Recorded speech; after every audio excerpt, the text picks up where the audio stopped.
Sejam todos bem-vindos ao canal Teologando, o canal onde nós tratamos de questões acerca da teologia, de questões acerca da própria temática teológica. E agora vamos tratar de um assunto muito divergente, que é a questão da própria pneumatologia dos dons espirituais. Mais precisamente os dons de locução, que é o dom de língua. Hoje nós vemos grandes divergências no campo teológico acerca do dom de língua. Alguns creem que o dom de língua cessou ao término do canon bíblico. Outro grupo crê que os dons de línguas, eles ainda continuam, há evidências de línguas no meio da igreja. E como entender, como nós vamos entender biblicamente, se olharmos para essas correntes teológicas e olharmos agora para a Bíblia, nós vamos ver que na Bíblia existe a manifestação do dom no dia do Pentecoste. O Espírito do Senhor, ele desceu sobre os 120, dando uma capacidade extraordinária de receber línguas. Interessante se nós olharmos para o texto sagrado.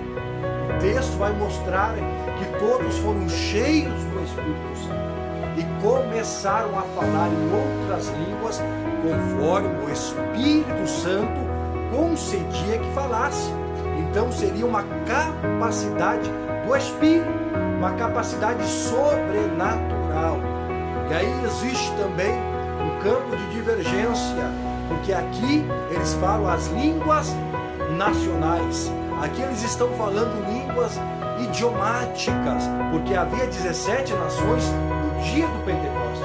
Mas há outro grupo que entende que as línguas de 1 Coríntios, capítulo 14, onde é uma língua de mistério, onde é uma linguagem de mistério, onde o apóstolo Paulo vai dizer que aquele que fala em línguas fala em mistério com Deus, porque nem o homem o entende.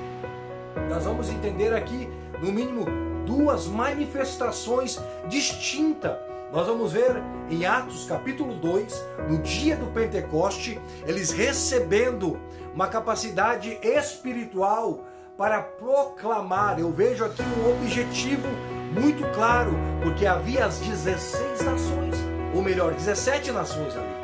E quando o Espírito ali desce, ele vem para capacitar, dando esta capacidade de língua idiomática, para que aqueles que estavam ali no dia do Pentecoste entendessem, compreendessem a mensagem do Senhor. Seria de um propósito evangelístico e missionário. O propósito evangelístico e missionário. Mas já se nós observarmos o capítulo 14 da primeira carta de Paulo aos Coríntios, nós vamos ver no verso 2, dizendo que aquele que fala em língua não fala a homens, mas fala a Deus em mistério. Essas línguas aqui é uma linguagem espiritual.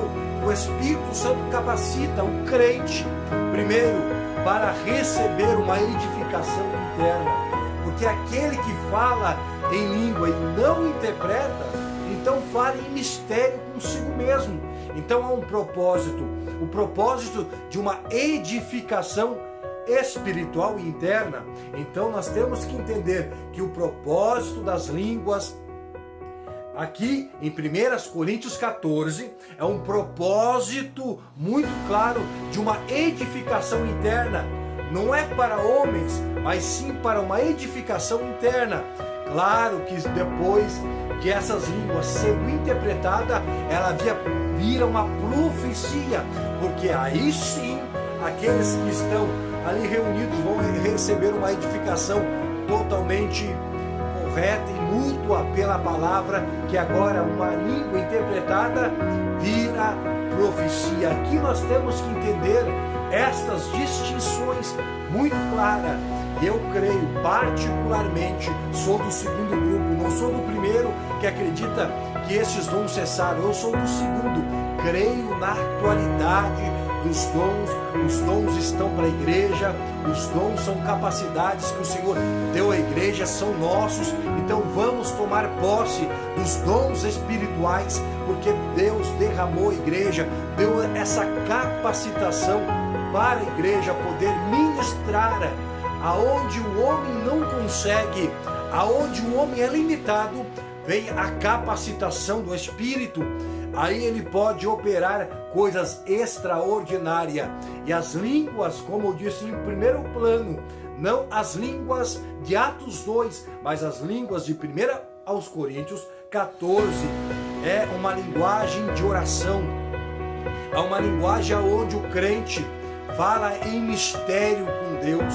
Há um mistério aqui espiritual, são línguas misteriosas, línguas celestiais, onde o crente pode ser edificado no seu espírito. Paulo fica dizendo que na verdade a mente fica infrutífera, mas o seu interior ele é renovado, ele é edificado.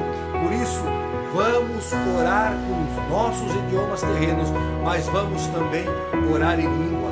Quem já recebeu o dom do Espírito sabe o dom de língua, o quanto edifica, o quanto traz ao homem interior algo edificador, algo que edifica a vida.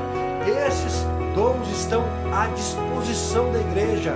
Temos que buscar, temos que crer na palavra, de um olhar mais crítico, analítico. Vamos ver que esses dons ainda continuam. Então, vamos buscar os dons espirituais. Eu gostaria de deixar esta explicação da palavra. Fique com Deus, em nome de Jesus a todos.